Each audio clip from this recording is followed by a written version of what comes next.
Nós louvamos a Deus por essa manhã, pelo privilégio de estarmos na casa do Senhor. Louvamos a Deus porque até aqui o Senhor tem nos ajudado. A graça do Senhor tem nos alcançado. Apocalipse capítulo 21, a partir do versículo 1, o título diz: O novo céu e a nova terra. Então vi novo céu e nova terra, pois o primeiro céu e a primeira terra havia passado, e o mar já não mais existia. Vi também a cidade santa, a nova Jerusalém, que descia do céu da parte de Deus, adornada como uma linda noiva para o seu esposo amado. E ouvi uma forte voz que procedia do trono e declarava: Eis que o tabernáculo de Deus agora está entre os homens, com os quais ele habitará. Eles serão o seu povo, e o próprio Deus viverá com eles, e será o seu Deus. Versículo 4. Ele lhes enxugará dos olhos toda lágrima. Não haverá mais morte, nem pranto, nem lamento, nem dor, porquanto a antiga ordem está encerrada. E aquele que está sentado no trono afirmou: Eis que faço novas todas as coisas. E acrescentou: Escreve isto, pois estas palavras são verdadeiras e absolutamente dignas de confiança. E declarou-me ainda: Tudo está realizado. Eu sou o Alfa e o Ômega, o princípio e o fim. A todos quanto tiverem sede, lhes darei de beber graciosamente da fonte da água da vida. O vencedor herdará todas essas bênçãos, e eu serei o seu Deus, e ele será o meu filho. Porém, quanto aos covardes, aos incrédulos, aos depravados, aos assassinos, os que praticam imoralidade sexual, os bruxos, os ocultistas, os idólatras e todos os mentirosos, a parte que lhes cabe será no lago de fogo, que arde perpetuamente em meio ao enxofre. Esta é a segunda morte. Amém. Glorificado seja o nome do Senhor. Amados irmãos, nós estamos estudando o livro do Apocalipse. O pastor Gideon Júnior está fazendo uma visão panorâmica do livro do Apocalipse, tem um grande resumo, porque a partir do mês de fevereiro nós vamos começar a leitura bíblica do livro de Apocalipse. Então, todos os dias, a partir de fevereiro, nós vamos receber os áudios, e os áudios, sim, virão com mais detalhes, mais explicações sobre os capítulos, porque vai ser tratado capítulo por capítulo. Mas nesses dias, de uma forma muito boa, muito excelente, o pastor Gideon Júnior vem trazendo para nós uma visão ampla, uma visão bem geral do que é o Apocalipse. E isso, com certeza, vai nos fazer entender melhor quando nós estivermos estudando o Apocalipse capítulo por capítulo durante a leitura bíblica a partir do mês de fevereiro. Então nós vamos hoje dar continuidade àquilo que o pastor Gideon Júnior ele começou. Os irmãos lembram muito bem dessa figurazinha aqui que ele sempre trouxe para nós, não é isso? Que mostra exatamente essa linha do tempo. Ela nos faz entender como as coisas vão acontecer numa sequência bem lógica de tudo aquilo que está predeterminado, não é? Nós vimos que Deus se utiliza do Velho Testamento, da sua palavra, para se revelar a nós, para se revelar ao povo, para se mostrar Senhor da história, Senhor de todas as coisas. No Velho Testamento, Deus se revela, Deus usa os profetas, Deus fala à humanidade de uma forma bem direta através da sua palavra. E quando nós chegamos no Novo Testamento, então, tem a manifestação do Cristo. Deus que se revelou através da criação, Deus que se revelou através dos profetas, agora traz uma revelação muito maior, muito mais ampla, dele através do seu Filho Jesus Cristo, que veio, morreu na cruz do Calvário pelos nossos pecados. Aí, após a morte de Cristo, nós entramos na era da igreja. Começa a era da igreja. E nós vimos que após a era da igreja, quando a igreja for arrebatada, então virá o quê? A grande tribulação. Começa a grande tribulação, que foi o assunto da quarta-feira passada. Muito bem explicado pelo pastor Gideon Júnior. Nós vimos tudo aquilo que vai acontecer, as trombetas, os selos, as taças da ira de Deus que serão derramadas, o que Deus irá fazer, o que vai acontecer. É claro que quando todos aqueles males vierem sobre a humanidade, a igreja já não mais estará aqui. A igreja já está na glória com o Senhor, desfrutando das bodas do Cordeiro. Então, o arrebatamento da igreja vai se dar antes disso. No fim da grande tribulação, ocorre a vinda do Senhor Jesus, ele prende o diabo por 1000 anos, começa então o milênio, que é aquele período de governo do Senhor Jesus. Ali a besta e o falso profeta já estão no lago de fogo e enxofre, e começa o período do milênio, como foi explicado aqui na quarta-feira, que é o período em que Cristo vai trazer o seu governo sobre a terra. No final do milênio, o que acontece? No final do milênio, Satanás é solto. E quando Satanás é solto, ele sai a enganar as nações. E aí promove também uma outra guerra contra Israel. Aí a famosa Batalha do Armagedon, onde Cristo novamente se manifesta e derrota ali os inimigos, e o diabo ali é vencido completamente, lançado no lago de fogo, onde já está a besta e o falso profeta, e a morte também é lançada ali, a morte e o inferno também é lançado no lago de fogo. E após todas essas coisas, quando tudo isso se passar, aí nós teremos novos céus e nova terra. Aí virá então o novo céu e a nova terra. E é exatamente sobre isso que nós vamos falar nessa manhã. Sobre o novo céu, sobre a nova terra. Quando todas essas coisas passarem, quando tudo isso tiver sido realizado, os selos foram abertos, as trombetas foram tocadas, as taças da ira de Deus foram derramadas. Deus já exerceu o seu juízo contra todos aqueles que se levantaram contra ele e contra a sua igreja, contra todos aqueles que já desobedeceram a sua palavra. Já houve o grande trono branco, o juízo final já aconteceu, os ímpios já foram julgados. E depois de tudo isso, Deus, como Senhor da história, como Deus sobre todas as coisas, como aquele que está no controle absoluto de toda a história, ele traz para a sua igreja, para o seu povo, um novo céu e uma nova terra. Veja que o que vai acontecer, irmãos, é uma transformação completa de tudo aquilo que nós temos aqui. Uma transformação completa de todo o cosmos, de todo o universo, de toda a terra. Deus irá transformar todas estas coisas. Aquilo que era fugaz, passageiro, vai se tornar eterno, perene. Aquilo que era corruptível vai ser revestido de uma incorruptibilidade. O tempo cósmico que é contado no relógio não vai precisar mais. Nós estaremos na eternidade com Deus. Nós viveremos eternamente com Ele. A morte não vai ter mais lugar ali. A morte não vai mais habitar ali. Ali somente estarão os salvos remidos por Jesus Cristo. O pecado já não tem mais lugar. O pecado já não tem mais espaço ali. E quando nós olhamos para essa restauração que Deus vai fazer, nós não temos como olhar para isso e não linká-la, e não fazer uma conexão com a criação de Deus no Éden. Porque Deus criou o homem e colocou o homem no lugar perfeito, no lugar onde não tinha dor, onde não tinha sofrimento, onde não tinha angústia, no lugar onde a presença de Deus estava ali para que o homem pudesse desfrutar dessa presença de Deus. E o que aconteceu? Quando o pecado entra no mundo, o pecado tira tudo isso do homem.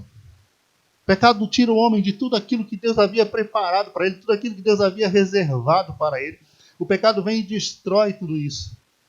E não somente esse relacionamento de Deus com o homem fora destruído, mas também a natureza fora destruída. A natureza sofreu as consequências do pecado. A Bíblia diz lá em Gênesis que a terra passou a produzir cardos, passou a produzir abrolhos, a terra passou a produzir coisas ruins a partir do pecado. Então o pecado ele atinge o homem, ele atinge a fauna, ele atinge a flora. E daí essa necessidade de Deus agora restaurar todas as coisas, essa necessidade de Deus fazer nova todas as coisas. Deus vem então para fazer essa restauração. Então João, ele começa aqui no versículo 1 dizendo assim: eu vi novo céu e nova terra. Porque o primeiro céu e a primeira terra já passou. Já passaram. É interessante pensar aqui, irmãos, porque muitos estudiosos, eles dizem que o que Deus vai fazer é uma aniquilação de tudo que já existe. Deus vai aniquilar essa terra, Deus vai aniquilar o céu que já existe, e Deus vai fazer tudo novo do zero. Deus vai recomeçar tudo. ou uma coisa totalmente diferente, sem qualquer conexão com as coisas que existem. E há uma outra linha, e essa é a linha de pensamento dominante na teologia, que ela diz o seguinte, que de fato o que Deus vai fazer é uma transformação. Deus vai restaurar. Deus vai restaurar tudo aquilo que foi um dia destruído, tudo aquilo que foi um dia danificado pelo pecado. O que Deus vai fazer não é uma aniquilação, o que Deus vai fazer é uma restauração. E aquilo novo que Deus vai criar vai ter sim uma conexão com tudo aquilo que já existe. Vai ter sim uma conexão. De alguma forma está conectado. De alguma forma essas coisas estarão ligadas. Deus fará tudo novo, sim, mas o novo aqui é o novo de tornar tudo com uma qualidade melhor, tornar tudo perfeito. Inclusive o termo grego que o apóstolo João usa aqui para expressar novo é kainos, que significa qualitativamente novo. Termo grego kainos. Se fosse para Deus criar tudo do zero, de algo que não existe, uma coisa totalmente diferente, o termo que ele usaria seria neos. Esse termo significa surgir ou existir do que não existia previamente. Mas ele usa kainos, significa fazer novo, mas fazer um novo qualitativamente melhor do que o que já existe. Então o que Deus vai fazer? Deus vai restaurar a natureza. O apóstolo Paulo, ele diz na sua carta aos Romanos, no capítulo 8, versículo 19, ele diz que a natureza geme. A natureza, ela geme pela manifestação dos filhos de Deus, porque quando os filhos de Deus forem manifestados, a natureza será livre, será liberta desse cativeiro de depreciação que ela vive. Então ele não diz, a natureza vai ser destruída. Não, ele diz, ela vai ser restaurada. Deus vai restaurar a flora, Deus vai restaurar a fauna, Deus vai restaurar o homem. Da mesma forma que Deus fará conosco, irmãos. Nós teremos um corpo glorificado. Nós teremos um corpo que transformado. Deus vai pegar isso que é corruptível e vai transformar em algo que é incorruptível. Deus vai pegar isso que é mortal e vai transformar em algo que é imortal. Deus vai pegar o que é imperfeito e vai transformar em algo que é perfeito. E é isso que Deus vai fazer. Deus vai restaurar todas as coisas. Deus vai restabelecer todas as coisas, a perfeição que era antes que o pecado tivesse entrado e trazido a destruição. É isso que João está dizendo. Deus vai restaurar todas as coisas. É o momento em que Deus vai fazer nova todas as coisas. O velho vai passar. A velha, como ele diz aqui no versículo de número 4, a antiga ordem está encerrada. E no versículo 5 ele diz, eis que faço nova todas as coisas. Então Deus fará tudo novo. Deus restabelecerá tudo. Então nós teremos sim, nós teremos rios, nós teremos mares, nós teremos flora, fauna. Tudo isso vai existir na nova terra, tudo isso vai existir no novo céu. Mas tudo vai ser santo, tudo vai ser perfeito. Nós teremos um corpo glorificado. Nós teremos um corpo tal qual o corpo de Cristo, parecido com o corpo de Jesus Cristo. Como vai ser? Eu não sei. O Paulo, quando ele escreve lá no capítulo 15 de 1 Coríntios, ele tenta explicar mais ou menos que vai haver essa transformação, mas ainda não temos uma visão clara de como tudo vai se dar. Mas fato é que tudo será novo, tudo será renovado. O que é imperfeito será perfeito. O que é corruptível será incorruptível, será indestrutível. Teremos vida e vida para sempre. Vida para sempre. Então ele diz assim, é interessante que no versículo 1 ele ainda faz uma observação. Ele diz assim, e o mar não mais existia. Outra tradução diz, o mar não mais existe. O que João estava dizendo aqui? Muitos estudiosos acreditam que o que João está dizendo é que na nova configuração, talvez os limites e as fronteiras do mar não sejam mais como de fato elas são hoje. Não é que não vai existir mar, entendeu? Mas talvez não tenha as mesmas configurações de fronteira, de mares, que existe hoje no planeta. Mas uma outra corrente, e essa majoritária, ela vê aqui um sentido figurado. Um sentido figurado. Porque a mesma expressão que João usa para dizer o mar não mais existia, ele vai usar para dizer, olha, não vai existir mais dor, não vai existir mais pranto, não vai existir mais angústia, não vai existir mais sofrimento. Então o que João de fato está querendo demonstrar aqui, quando ele diz o mar não mais existe, é que não vai haver mais separação, não vai haver mais tristeza, não vai haver mais angústia, não vai haver mais dor. É isso que ele está dizendo. João estava isolado em uma ilha, prisioneiro, e tudo que ele tinha em sua frente era um grande mar que fazia separação entre ele e os irmãos. Ele agora olha e diz, olha, isso aqui já não mais existe. Não vai mais existir. Essa separação, essas coisas não vai mais existir. Mar lembra luta, lembra problemas, lembra dificuldades. E quando João diz o mar não mais existia, talvez ele estivesse se referindo de fato a todos esses sofrimentos. E quando nós estivermos no novo céu e na nova terra, eles também não mais existirão. Eles também não mais existirão. Então João prossegue. E ele agora vem falando no versículo 2 acerca da cidade. Ele diz assim, e vi a cidade santa, a nova Jerusalém, descendo do céu, da parte de Deus, preparada como uma noiva para o seu esposo. Agora João tem uma visão gloriosa. Ele tem uma visão maravilhosa, de algo que é fora da nossa compreensão. Ele vê a cidade santa, a nova Jerusalém, descendo do céu, vindo para a terra. A nova Jerusalém é um quadro perfeito no que diz respeito às suas medidas, no que diz respeito aos seus adornos, à sua riqueza, à sua beleza, à sua glória, ao seu resplendor. É algo que João olha extasiado. Ele diz, descia do céu como uma noiva, ataviada, pronta para o seu esposo. A nova Jerusalém, ela está descendo do céu, da parte de Deus. Essa é a visão que João tem. Uma cidade que foi projetada pelo próprio Deus, cujos fundamentos foram estabelecidos pelo próprio Deus. Ela tem a sua origem no céu e ela vem exatamente de lá. Ela vem do céu. Esta nova Jerusalém, que se encontra cheia do povo de Deus, dos salvos, dos remidos, agora desce à terra. E quando isso acontece, céus e terra se fundem em um único lugar. É novo céu, é nova terra. E quando a nova Jerusalém desce, o trono de Deus desce, Deus vem habitar com o seu povo. Deus vem habitar com a sua igreja.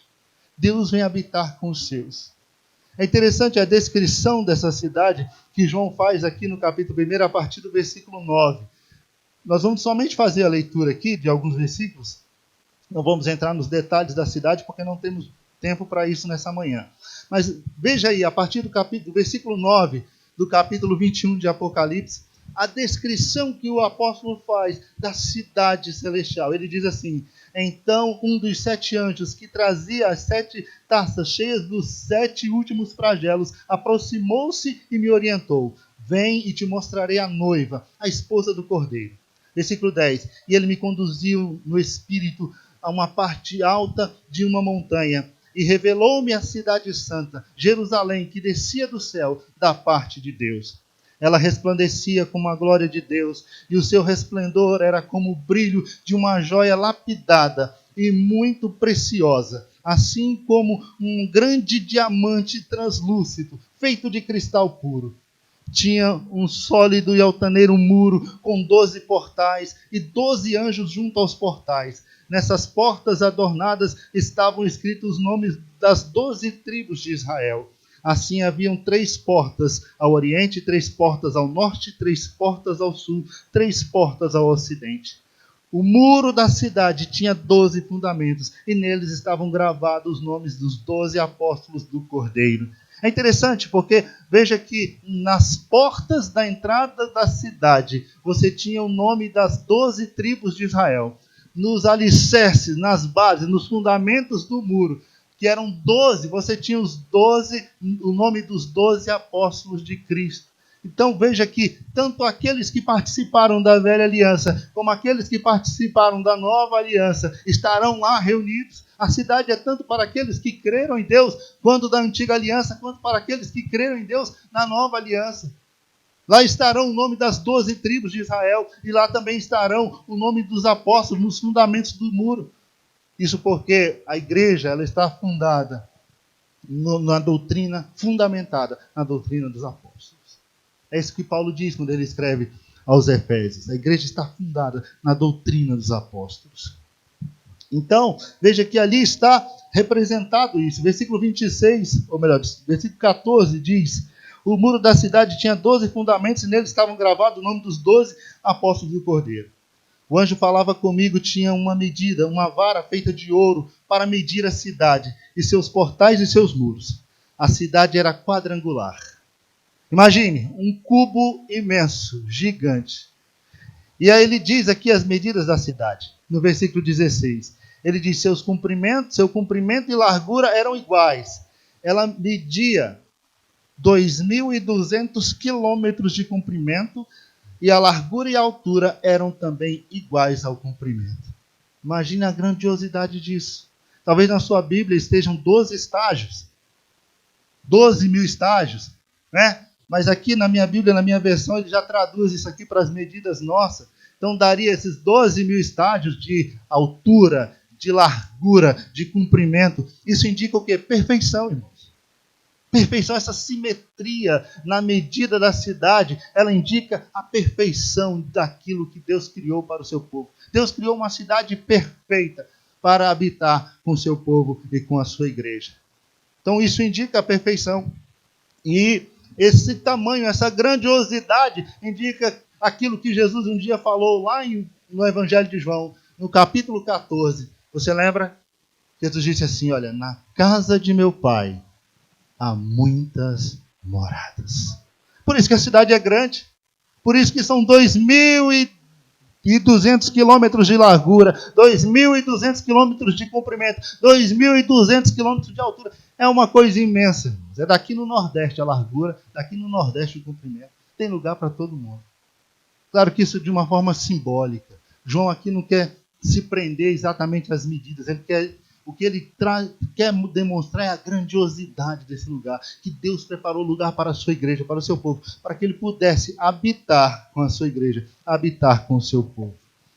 E continuando aí, versículo 16, ele diz, ele mediu os muros da cidade. 75 metros de altura, de acordo com a medida humana.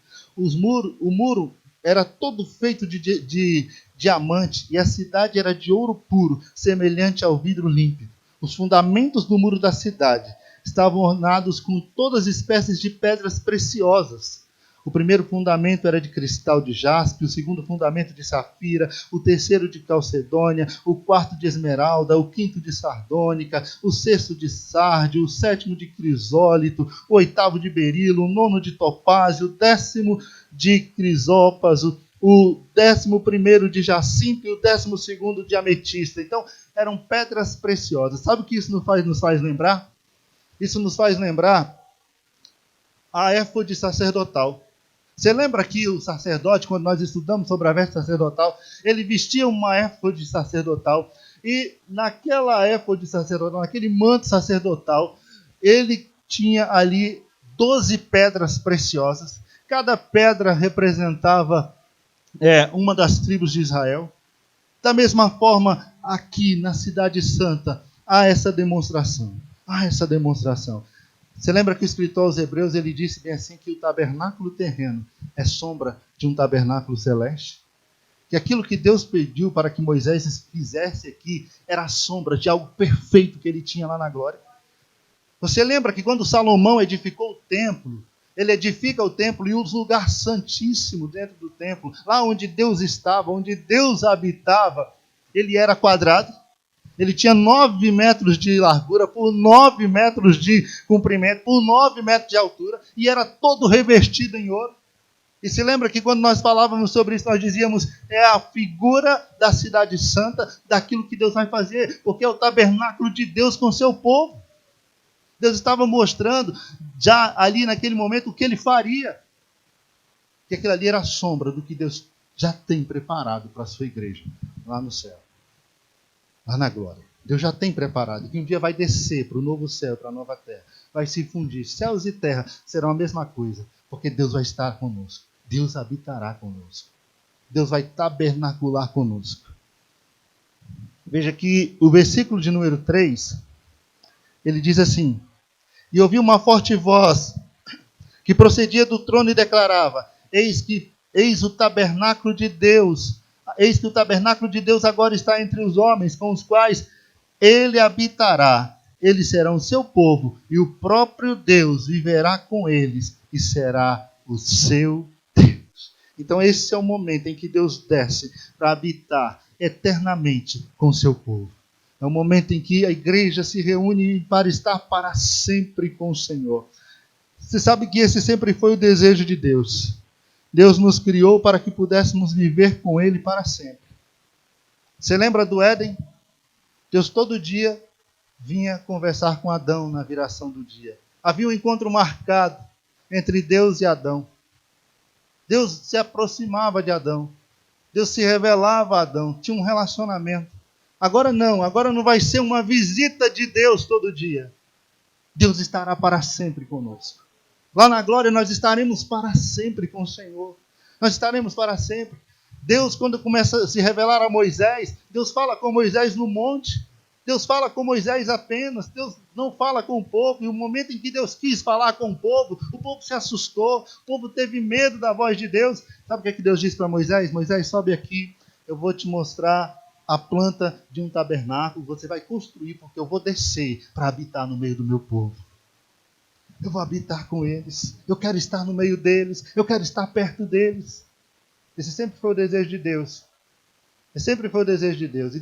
E Moisés fez o tabernáculo. E no lugar santíssimo, lá estava a Arca da Aliança. Lá estava a presença de Deus. Lá estava Deus e seu povo debaixo do mesmo teto.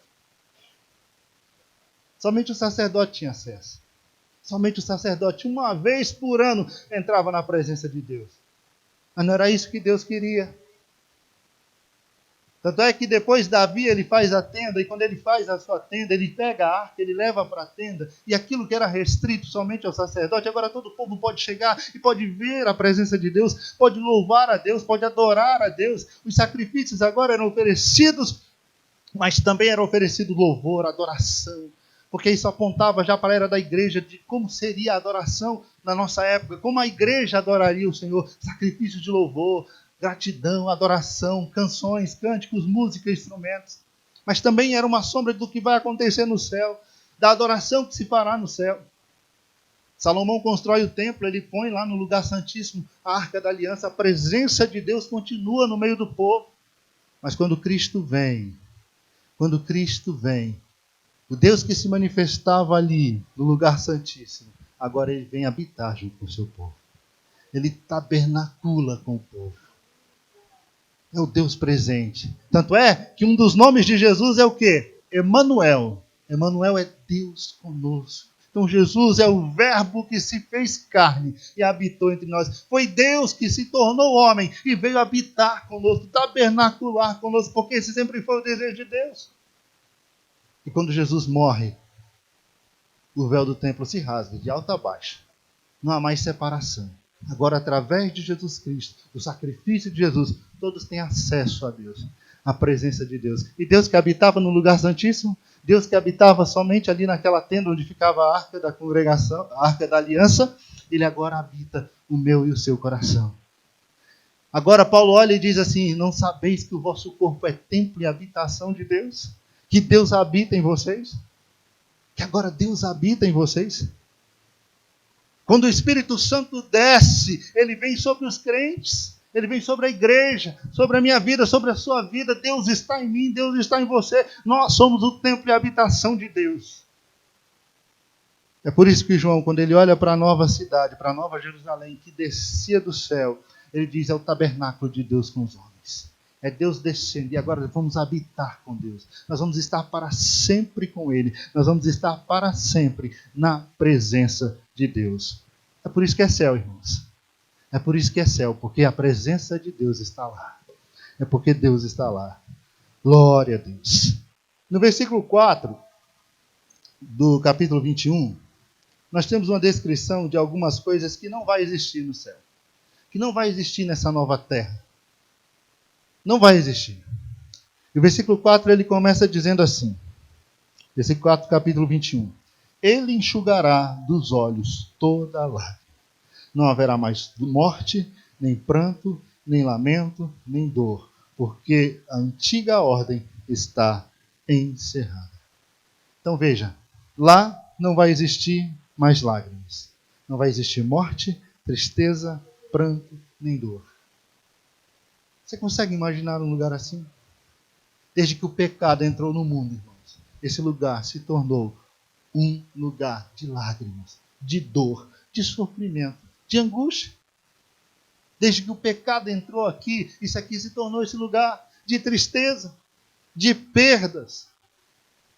De perdas. Há um texto interessante no livro do profeta Isaías, e ele está aqui profetizando acerca da Nova Jerusalém, do novo céu e da nova terra. Lá no capítulo 25, versículo 8, do livro do profeta Isaías, se eu não anotei a referência de forma equivocada. Diz assim: o soberano Senhor enxugará as lágrimas de todo o rosto, como a mãe que se inclina e com ternura enxuga as lágrimas dos olhos de seu filho que chora, assim o Senhor Deus se inclina para enxugar os olhos dos seus filhos que transbordam de lágrimas. Então haverá esse momento em que o próprio Deus nos consolará. Isso por quê, irmãos? Porque lá não existe morte. A morte já foi vencida. No capítulo anterior, Cristo vence a morte e o inferno são lançados no lago de fogo. E se não há morte, não há dor, não há sofrimento. Não há doença. Na nova terra, no novo céu, nós não vamos envelhecer. Esse corpo, esse aqui, ele sofre depreciação com o tempo. O tempo vai passando e vai vindo os desgastes, as doenças, os problemas. Agora lá não. Lá o corpo é perfeito. Lá tudo é novo. Tudo é qualitativamente melhor e superior a tudo que nós vemos aqui. Deus nos dará um corpo perfeito. Não vai ter dor nas costas. Não vai ter dor de cabeça. Não vai ter dor no estômago. Não sofreremos a dor moral. Não sofreremos a dor dos vexames, das vergonhas, dos desprezos. Não vai haver dor. Não vai haver morte. Lá não tem cemitério. Lá não vai passar enterro. Lá, lembra aquele hino, né? Enterros não hão de passar, sepulcros jamais são erguidos, lá mortos não vão encontrar. Não tem morte lá. Lá não tem morte. Lá não tem funerária.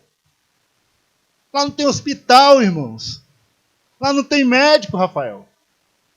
Então trabalhe muito aqui, porque lá não vai ter, não. Lá você vai fazer outra coisa. Não tem. Lá não vai ter dor, lá não vai ter sofrimento. Essas coisas vão ficar aqui. Essas coisas vão ficar aqui. Lá nós não vamos envelhecer.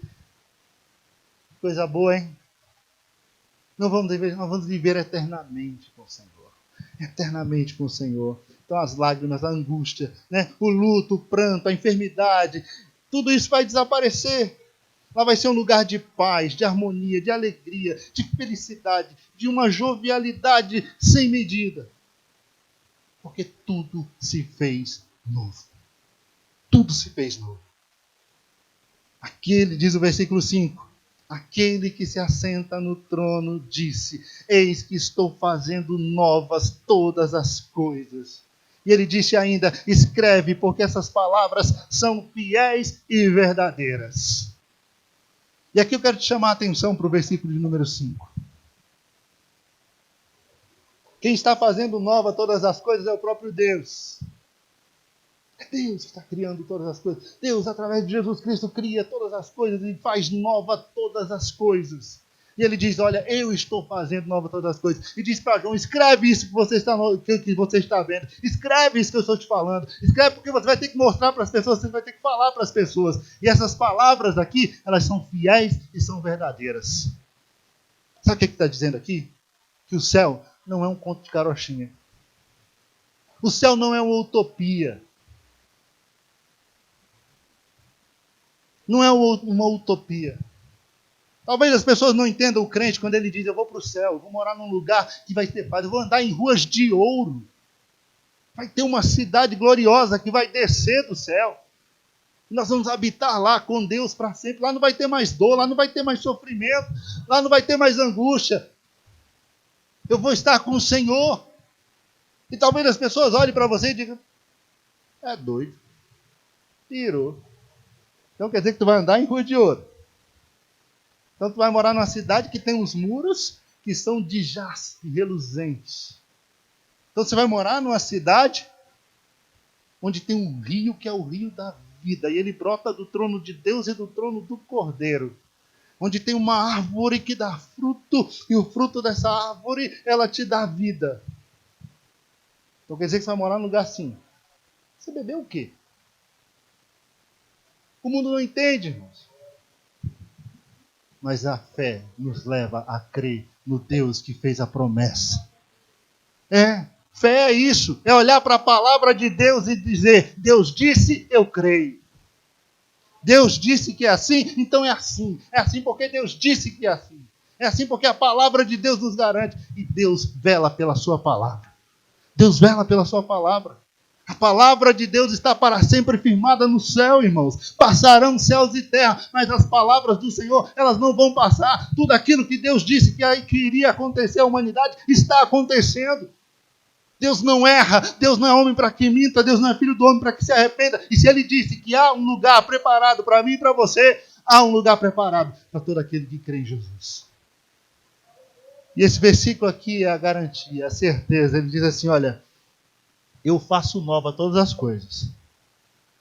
Escreve, porque essas palavras elas são fiéis, elas são verdadeiras. Elas são dignas de toda aceitação. É Deus quem está falando. Então o céu não é uma utopia. Não estamos diante de uma falácia. Não estamos diante de uma história. Isso aqui é real. Deus preparou isso para nós. Deus preparou esse lugar para a sua igreja, para o seu povo. Nós vamos chegar lá. Nós vamos habitar lá. Nós vamos estar com o Senhor. Glória a Deus. Glória a Deus. Isso enche o nosso coração de alegria, irmãos. Isso enche a nossa alma de alegria. Isso enche o nosso coração de regozijo. Ele diz, olha, está feito. Versículo 6. Está feito. Eu sou o alfa, eu sou o ômega, eu sou o princípio e eu sou o fim. Ao que tem sede, eu vou dar gratuitamente da fonte da água da vida. A expressão grega usada aqui para estar feito ou estar consumado, não sei como está na sua Bíblia, é gegonã. E a tradução é, ela se tornou realidade. Deus está dizendo, olha, tudo agora está feito, tudo agora é real. Deus olha para João e diz, está feito, está consumado. Todo o propósito de Deus para a humanidade fora cumprido.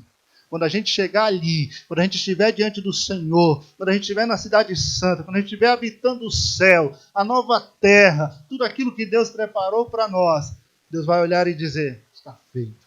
Todo o propósito que eu estabeleci para a humanidade se cumpriu. Tudo aquilo que Deus estabeleceu para o homem se cumpriu. Tudo aquilo que Deus escreveu de história se cumpriu. A restauração da humanidade através de Jesus Cristo, a restauração do homem através do sacrifício vicário de Jesus, a restauração de todas as coisas, do cosmos, do universo, tudo está feito. Tudo está feito. Tudo está feito. E ele continua, ele diz, eu sou o alfa e o ômega, o princípio e o fim. É por isso que está tudo feito. Porque Ele é o começo, Ele é o fim de todas as coisas. Tudo começa nele e tudo termina nele. Tudo começa em Cristo, tudo termina em Cristo. Todas as coisas estão circunscritas em Cristo Jesus. Tudo está debaixo da sua vontade, do seu poder, do seu domínio, do seu governo. Deus, através de Cristo, tem o pleno controle de toda e qualquer situação. De modo que as palavras aqui expressas, elas nos servem de conforto. Porque nos fazem saber que Deus está no controle de tudo. Nos levam a perceber isso. Deus é o começo e o fim de todas as coisas. Do princípio ao fim, Deus é soberano governante do universo. O universo que Ele mesmo criou, o universo que Ele mesmo sustenta. com o poder da sua palavra. Ele diz, eu sou o alfa, eu sou o ômega. Tudo começa em mim, tudo termina em mim. Eu estou no controle de toda a história. Eu sou o Deus no controle da história. Você lembra da estátua de Nabucodonosor? Deus é ou não é o Senhor da história? Deus disse, olha, os governos humanos vão ser desse jeito. Mas vai chegar uma hora que o governo humano vai cessar e vai entrar o governo de Deus. Uma pedra vai se soltar e vai esmiuçar, vai esbagaçar os pés da estátua. E a estátua vai ruir. E essa pedra vai crescer e vai ser gigante. Quem vai governar é o Senhor. Quem vai governar é o Senhor. O Senhor é o dono da história. Você lembra das 70 semanas de Daniel? Lá está a história da humanidade. Olha para o Apocalipse, nós estamos estudando. A história da humanidade. Deus tem o controle de tudo. Tudo está no controle de Deus. Aí vem o diabo com a teoria maligna de dizer que esse mundo aqui foi criado de fato por Deus. Deus criou, deu corda igual um relógio e abandonou para lá. Por isso que está desse jeito. Pessoas morrendo, uma desgraça total. Pai matando filho, filho matando pai. Porque Deus abandonou o mundo. Deus criou. Foi como um relojoeiro que fez um relógio, deu corda nele e deixou que ele trabalhasse sozinho. Esse não é o Deus da Bíblia. Esse Deus aqui, é Senhor da história. Ele está no controle de todas as coisas. Está sentado no alto e sublime trono. E ele tem todas as coisas debaixo do seu controle. Inclusive a minha e a sua vida. Estão debaixo do controle de Deus. Ele é o Senhor do futuro. Que apontava para o juízo final, mas que agora também aponta para um novo céu e uma nova terra. Um novo céu e uma nova terra. E esse Deus, que é Senhor de todas as coisas, aqui no versículo 6 ele diz assim: ao que tem sede, dar-lhe-ei gratuitamente da fonte da água da vida. Deus oferece água viva, água da vida. E o que é a água da vida, irmãos? É a vida eterna. É a vida eterna a todos quanto têm sede. Deus oferece gratuitamente, através de Jesus, a vida eterna. A água da vida é a vida eterna. Veja que no encontro de Jesus com a mulher samaritana, lembra daquela conversa? Jesus olha para a mulher e diz, olha, se alguém beber dessa água que você vai tirar do poço aí, vai tornar a ter sede. Mas aquele que beber da água que eu lhe der, esse nunca mais terá sede, porque a água que eu lhe der, fará nele uma fonte, e essa fonte ela salta para onde? Salta para a vida eterna. Jesus é essa água que sacia a nossa sede e nos dá a vida eterna. Nos dá a vida eterna. Nos dá a vida eterna. Jesus um dia numa festa em Jerusalém, no último dia da festa, Jesus se coloca de pé e a declaração de Jesus é: quem tem sede, venha a mim, beba, venha a mim, beba. Isaías profetiza esse momento e ele diz assim no capítulo 55, versículo 1, ele diz assim, olha, vinde todos os que têm sede, vinde e bebei, vinde à fonte das águas, vinde e comprai sem dinheiro, sem preço, é gratuitamente. É de graça, o preço já foi pago, foi Jesus quem pagou, agora só basta crer. A salvação é fruto da misericórdia e da graça de Deus. É por isso que ele diz aqui, no versículo 6, então me disse, feito está, eu sou o alfa e o ômega, o princípio e o fim. Ao que tem sede, dar-lhe-ei gratuitamente da fonte da água da vida. É de graça. A salvação, ela teve um preço. Mas quem pagou o preço foi Jesus. A mim e a você ela não custou nada. Porque até a fé que nós temos, foi Ele quem deu. Porque até a fé que nós temos é dom dele. É presente dele. Louvado seja o nome do Senhor. Glórias ao nome do Senhor. Glória a Deus. Então Ele tornou possível, sem nenhum ônus, sem nenhum custo, a toda a humanidade, a salvação através de Jesus. Ele diz, olha, quem quiser, venha e beba da água da vida. Quem quiser, venha e desfrute da vida eterna. Só basta crer em Jesus. Só basta crer em Jesus. Tudo isso é real, mas é para aquele que crê em Jesus. Glória a Deus. Versículo 7 do capítulo 21 diz assim: aquele que vencer herdará essas coisas, e eu lhe serei por Deus, e ele me será por filho. Veja que aqui João declara: quem vai estar lá? Quem vai participar de tudo isso? Para quem é esse novo céu? Para quem é essa nova terra? Quem vai habitar ali? São os salvos em Jesus Cristo. Aqueles que um dia creram em Jesus, entregaram suas vidas a Ele, lavaram as suas vestes no sangue do Cordeiro, tiveram seus pecados perdoados, mas foram fiéis até o fim. Perseveraram até o fim. É por isso que João diz: é o que vencer. Aquele que perseverar. Cristo já pagou o preço, Cristo já morreu por nós, Cristo já deu a sua vida por nós. Agora nós já cremos nele, resta a nós mantermos a nossa fé, nos mantermos firmes no caminho do Senhor. Nós vivemos num mundo, irmãos, em que nós somos atacados todos os dias, e o diabo ele não está interessado somente em destruir sua vida, não. Mais do que destruir sua vida, mais do que te destruir fisicamente, ele quer te destruir espiritualmente, ele quer te afastar de Deus, ele quer roubar de você a eternidade. O pecado, o mundo, a carne, são as pressões que nós encontramos. Lutamos contra nós mesmos, contra nossos próprios desejos e vontades, porque nós queremos ir para o céu. E nós temos que permanecer firme até o fim. Porque somente aqueles que perseverarem até o fim é que vão herdar todas essas coisas. Essas coisas é para os que perseveram até o fim. Você já leu Apocalipse no capítulo 2, abra por gentileza, capítulo 2 e capítulo 3 de Apocalipse. As cartas às igrejas da Ásia Menor.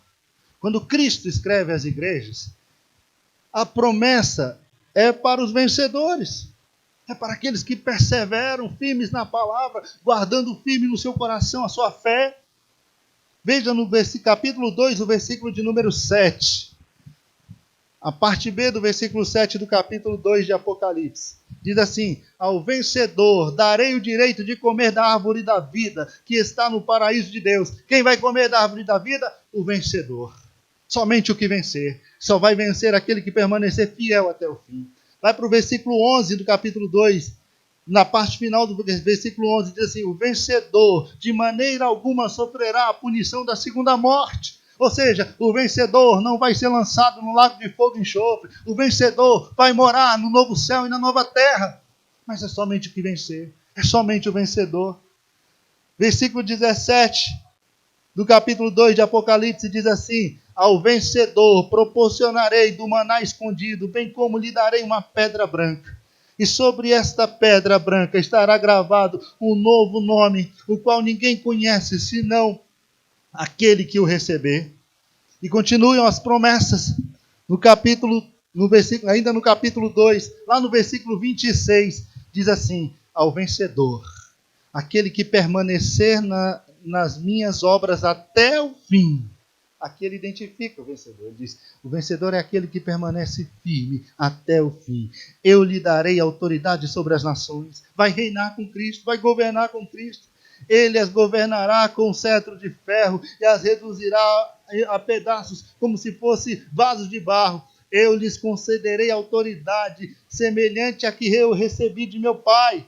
Também lhe darei a estrela da manhã. Capítulo 3, versículo 5. Assim o vencedor andará trajado de vestes brancas, e de modo algum apagarei o seu nome do livro da vida. Pelo contrário, reconhecerei o seu nome na presença do meu Pai e dos seus anjos. Lá no capítulo 22, creio que no versículo 5, lá diz assim, que somente aqueles cujos nomes estão escritos no livro da vida é que têm direito à entrada no reino dos céus, no novo céu e na nova terra. E aqui no capítulo 3, no versículo 5, ele diz assim, que o vencedor, ele vai ter o nome escrito no livro da vida e não vai ser retirado de lá. Capítulo 3, versículo 12. Farei do vencedor uma coluna no templo do meu Deus, no templo do meu Deus, de onde jamais sairá. Escreverei nele o nome do meu Deus, o nome da cidade do meu Deus, a Nova Jerusalém, que desce do céu, da parte do meu Deus. E de igual modo, escreverei nele o meu novo nome. Isso é para quem vencer, irmãos. O céu é para o vencedor. E por último, versículo 21 do capítulo 3. Ao vencedor eu lhe concederei que se assente comigo no meu trono, assim como eu venci e me assentei com meu Pai no seu trono. Vai governar juntamente com sua fé. Aleluia. Guardem a fé. Essa eu não posso perder. Eu tenho que permanecer firme até o fim, porque senão eu não vou ver novo céu, não vou ver nova terra.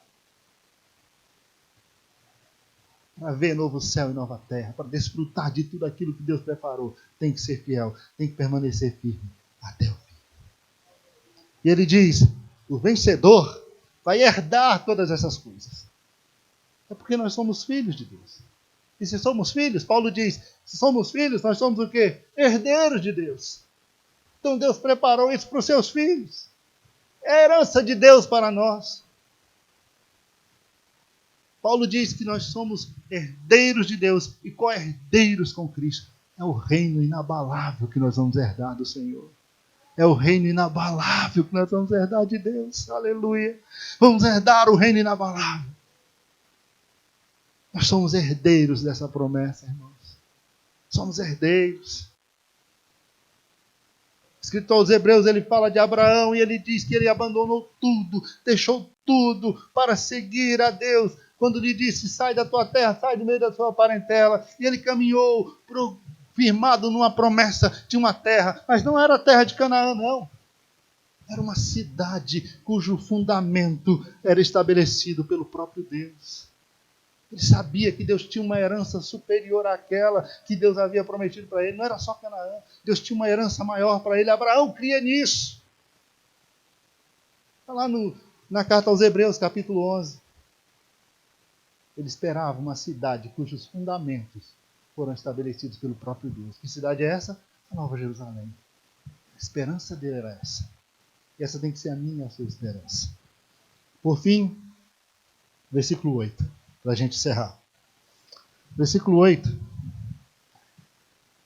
ele diz quem não vai estar lá. Aqui está quem não vai estar no céu. Sabe por quê, irmãos? Porque no céu não entra pecado. O pecado, a morte, já foi vencido. Aqui só tem os santos. Então ele faz aqui uma diferenciação. No versículo 7 ele diz, lá vão estar os vencedores. Lá vão estar aqueles que foram salvos. Lá vão estar aqueles que foram fiéis, que permaneceram firmes. Agora, aqueles que não agiram assim, eles não vão estar lá. Eles não vão entrar no céu. Não vão estar lá. E o versículo diz que os covardes não vão estar lá. Os covardes não entrarão no reino de Deus. Os covardes são aqueles que um dia olharam para Cristo e talvez com medo da perseguição ou de tudo aquilo que poderiam sofrer por entregar a sua vida a Cristo, preferiram recuar. Ao contrário de muitos que morreram, que entregaram suas vidas pelo Evangelho, que se entregaram a Cristo, independente de qualquer circunstância ou situação que viesse a enfrentar, os covardes olharam para o perigo de servir a Deus. Perigo que isso poderia representar para a sua fama, para a sua vida, para o seu dia a dia, para os seus relacionamentos. E resolveu não seguir a Deus. Os incrédulos também ficarão de fora. Porque semelhantemente aos covardes, eles também olham para Deus, mas não creem em sua palavra. Preferem não crer, preferem acreditar em outras coisas. A acreditar na palavra do Senhor. E assim desprezam a Deus. Os abomináveis também estarão fora. Aquelas pessoas que se deixam poluir pelo mundo. Aquelas pessoas que vão cada dia mais vivendo uma vida diametralmente oposta a tudo aquilo que Deus estabeleceu na sua palavra. Se misturando com o mundo e com tudo aquilo que é imundo, com tudo aquilo que é pecaminoso, com tudo aquilo que não presta, com toda a maldade e malignidade que o mundo oferece. Essas pessoas não estarão lá. Essas pessoas ficarão de fora. Os assassinos ficarão de fora. Os fornicadores ficarão de fora. Aqueles que praticam imoralidade sexual. E o mundo que nós vivemos, irmãos, está indo cada dia de mal a pior. Os feiticeiros, os bruxos, os macumbeiros, aqueles que vivem pelas encruzilhadas, os cartomantes, os que leem a mão, os que jogam búzios, os que veem a sorte, os que veem os astros, os tarôs da vida. Diz, vai não. Tem lugar lá não. Vão ficar de fora. Os idólatras, aqueles que têm suas imagens de escultura e adoram e se prostram diante delas, carregam suas imagens em procissão, esses também não vão. não vão estar no novo céu e na nova terra. Os mentirosos também não vão estar lá. Aqueles que amam, praticam a mentira. Mentira pouca, mentira muita, mentira branca, mentira preta, se é que existe essas categorias de mentira, né? Aqueles que vivem a mentira. Vivem uma vida de mentira. Vive uma mentira. Ele não é aquilo que ele demonstra ser. Ele não é aquilo que ele diz ser. Uma coisa aqui, outra coisa lá na frente. Sua vida é uma mentira. Essas pessoas não vão estar lá. Porque o céu é um lugar santo. Deus preparou para o seu povo um lugar santo. Um lugar santo. Agora eu queria ver com você, rapidamente, como é que você acha que vai ser a nossa vida lá no céu? Como é que você acha que vai ser lá no céu? Porque às vezes a gente tem uma impressão, irmãos, de que lá no céu a gente vai estar todo mundo vestido de branco, todo mundo com a harpa na mão, sentado em cima de uma nuvenzinha, cantando.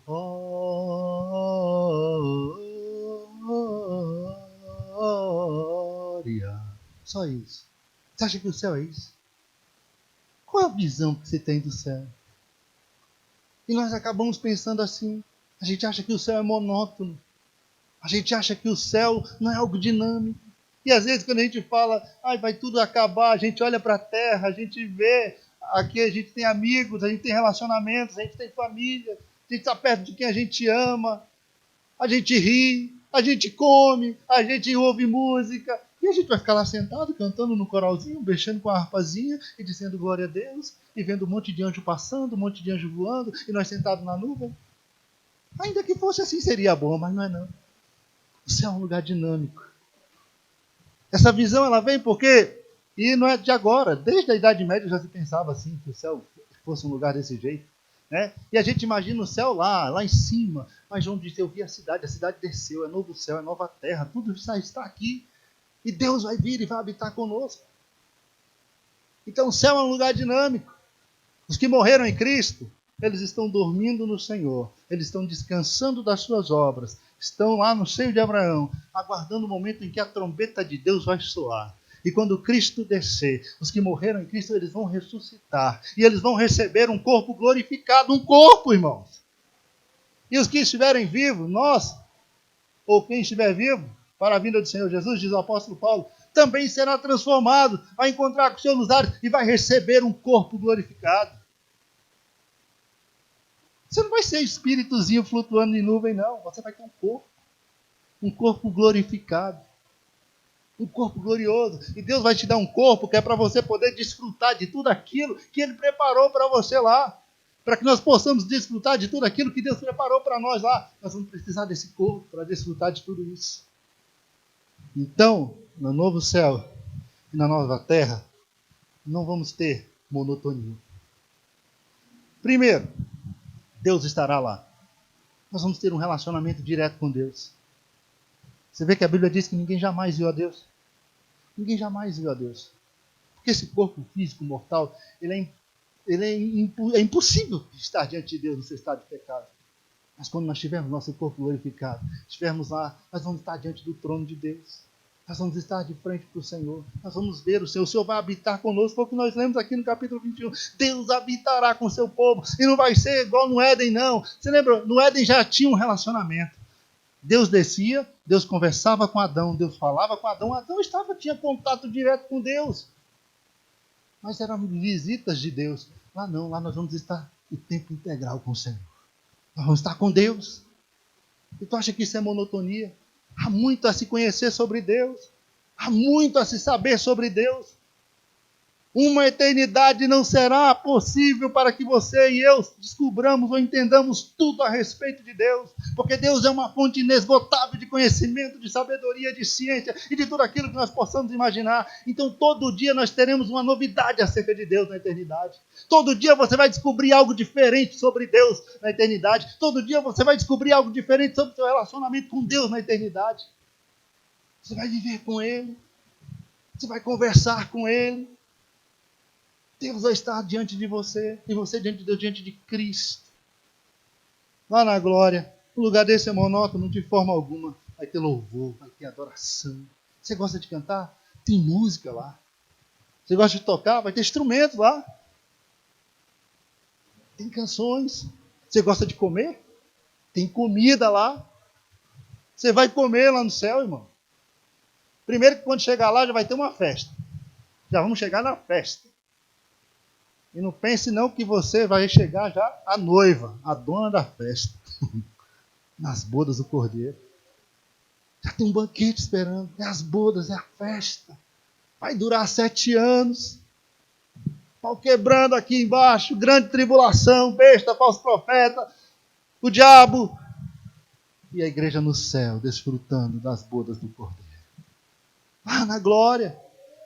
E fica tranquilo, você vai poder comer à vontade. Seu colesterol não vai te atacar. Você não vai ter problema de estômago. Azia, você sente toda noite antes de dormir. Ah, meu Deus, azia. Oh, que mal, hein? Não vai ter azia, não. Corpo perfeito. Deus vai te dar esse corpo perfeito. Para você poder desfrutar de tudo aquilo. Vai ter árvores, vai ter rio, vai ter tudo lá. Vai ter tudo restaurado lá. Tudo restaurado. Mas o melhor é estar na presença de Deus e desfrutar da presença de Deus. Lá, irmãos, nós vamos encontrar os nossos entes queridos que foram antes de nós. Nós vamos encontrá-los lá. Vai ser momento de reencontros. Momento de alegria, de prazer, de poder sentar debaixo da árvore da vida. Vamos trocar uma ideia, vamos conversar aqui. Vamos matar a saudade. Você vai encontrar pessoas que já foram, estão lá. E você vai se encontrar e você vai lembrar sim. Vai lembrar sim. Quem Deus tiraria isso de nós? Aí ficaria um lugar meio sem graça, né? Você não sabe por que está lá. Você não sabe por que chegou lá. Você não sabe de onde você veio. Você está lá. Você não lembra de nada. Te deu uma amnésia. Não é assim. Você vai encontrar Paulo. Você vai encontrar Pedro. Você vai encontrar João. Você vai ver Abraão. Isaac, Jacó. Você vai saber que é ele. Você vai conversar com eles. Não tem nada de monótono no céu, não, irmãos. Isso é muito dinâmico. O céu é muito dinâmico. O céu é muito dinâmico. Na nova terra, nós não vamos ficar ociosos, não. Lá nós vamos ter ocupações. Deus não gosta de ninguém ocioso. Irmão. Deus não gosta de preguiça, não. Deus não vai levar você para uma eternidade de uma rede balançando sem fazer nada lá, só comendo o fruto da árvore da vida e balançando do lado do rio da vida. Não. Se você ler aqui no versículo, capítulo 21, do capítulo 22,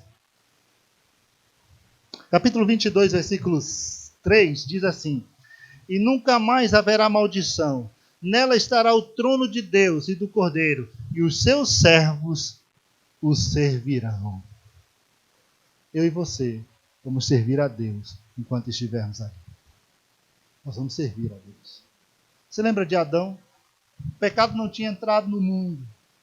O paraíso estava lá. Deus colocou Adão no paraíso. E quando Deus coloca Adão e Eva no paraíso, Deus disse: olha, trabalhem, lavrem a terra, plantem, façam alguma coisa, mantenham-se ocupados. Nós vamos ter serviço para fazer a eternidade inteira. Mas não vai ser igual aqui, que traz fadiga, cansaço, todas essas coisas, essas preocupações. Não, lá o serviço trará prazer, trará alegria, contentamento. Nós vamos estar servindo a Deus, fazendo para o Senhor. E ainda ele continua, lá no céu, nós seremos reis. Nós vamos reinar juntamente com Cristo. Quem falou isso foi o Senhor. Quando você lê no capítulo 22, o versículo 5 diz assim: Assim já não haverá noite, nem cessarão lá, nem necessitarão eles de luz de candelabro, nem da luz do sol, pois o Senhor Deus iluminará, e eles reinarão para todo o sempre. Nós vamos reinar, nós vamos governar juntamente com Cristo. Seremos reis, sacerdotes no reino do Senhor. Então não pense você que o céu vai ser um lugar monótono. O céu vai ser um lugar muito prazeroso. Um lugar de muita alegria, de muita paz, de muito contentamento na presença do Senhor. E tudo que nós devemos fazer é permanecer firmes até o fim. Mantermos firmes até o fim, para que possamos estar lá. Talvez você pergunte, por que eu devo saber de tudo isso? Por que eu devo conhecer todas essas coisas? Sabe por quê? Porque conhecer sobre a eternidade, conhecer sobre o céu, irmãos, mexe conosco, mexe com a nossa vida, mexe com a nossa existência, mexe com a nossa vida em todos os aspectos, inclusive com a sua vida financeira. Jesus disse assim, olha, não ajunte tesouro na terra, junta tesouro lá. Lá o ladrão não mina, não rouba, lá a traça não corrói, lá não vai haver nada que vai destruir, junta tesouro no céu. Essa tem que ser a minha preocupação aqui. Pensar no céu, pensar nas coisas do céu, ter o conhecimento da eternidade me leva a ter uma meditação diferente. Paulo diz, olha, você já ressuscitou com Cristo, então agora pensa nas coisas lá de cima. Começa a pensar nas coisas lá do alto, onde Deus, Cristo está sentado à direita de Deus. Pense no céu. Então conhecer o céu, conhecer as coisas do céu, nos leva a pensar no céu, a ter pensamentos diferentes. Influencia a nossa vida de oração. Conhecer sobre o céu influencia a nossa vida de oração. Sabe por quê? Porque quando Jesus ora o Pai Nosso, o que ele diz? Seja feita a tua vontade, aqui na terra, como é lá no céu. E a gente quer entender, a vontade de Deus é como ela é feita. E aí nós vamos entender a vontade de Deus boa, perfeita e agradável. Conhecer sobre o céu nos leva à santificação. A santificação. O apóstolo Pedro, ele escreve e ele diz, aquele que tem essa esperança de ir para o céu, a si mesmo se santifica. Quem tem essa esperança de um dia morar lá, vive uma vida de piedade, vive uma vida santa.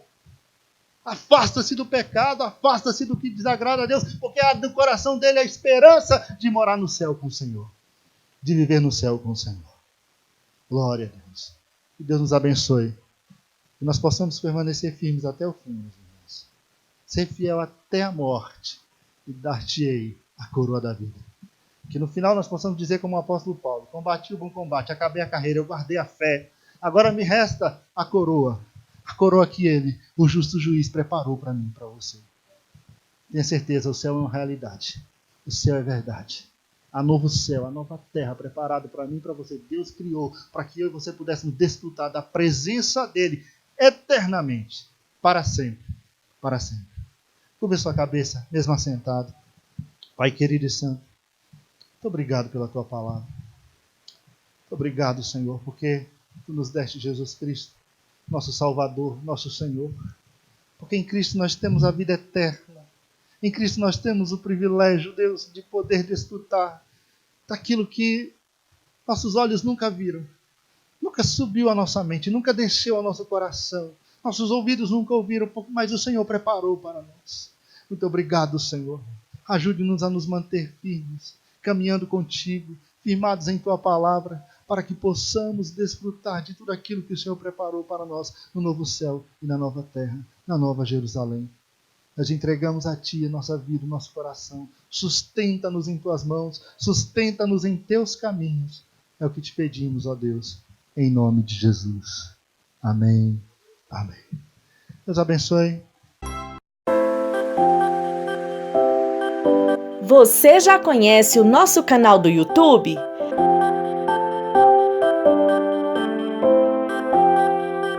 Todos os dias um vídeo é postado em nosso canal. Visite as nossas playlists, mensagens que edificam, leitura bíblica diária, congressos, louvores e muito mais. Nosso endereço é IEPBC Brasil.